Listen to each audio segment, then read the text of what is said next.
Kevin Lemaire, responsable environnement du CRAW, utilise l'un des vélos partagés par les employés du centre.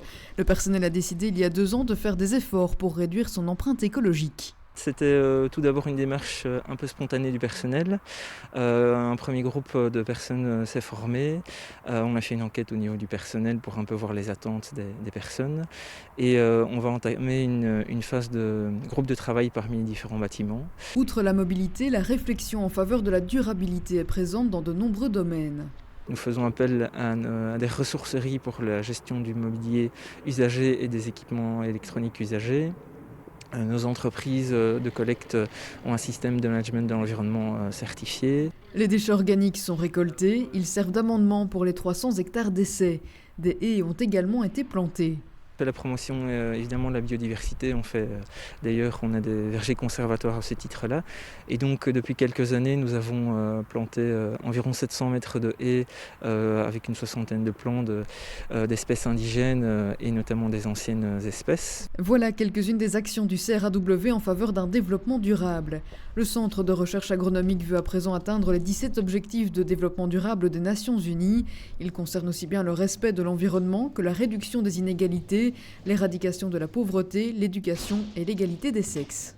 Évidemment, nous en connaissons quelques-uns et les plus classiques comme la gestion de l'énergie, de l'eau, ce genre de choses, les achats circulaires.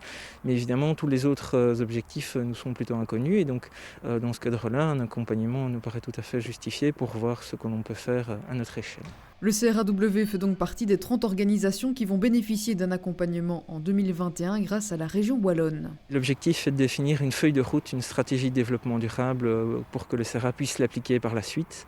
Et donc ça se fera en concertation évidemment avec le groupe de travail des différents bâtiments. Voilà. Le champ d'action du CRAW est large pour atteindre les objectifs de développement durable. Les recherches scientifiques dans le domaine agricole par exemple nécessitent le recours à des produits phyto. Dans ce hangar, un système de récupération d'eau de pluie alimente les sanitaires. Et également en fait un système de traitement des effluents phyto. Donc concrètement, nos laboratoires de recherche et nos pulvérisateurs pour les essais génèrent des effluents liquides.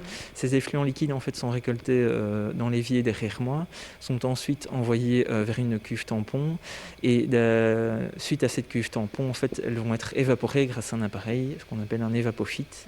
Et donc nous concentrons en fait nos déchets pour n'en récolter que des galettes. Un des grands chantiers aussi du CRAW durant les prochaines années sera la rénovation de ces bâtiments parfois vieux de 70 ans.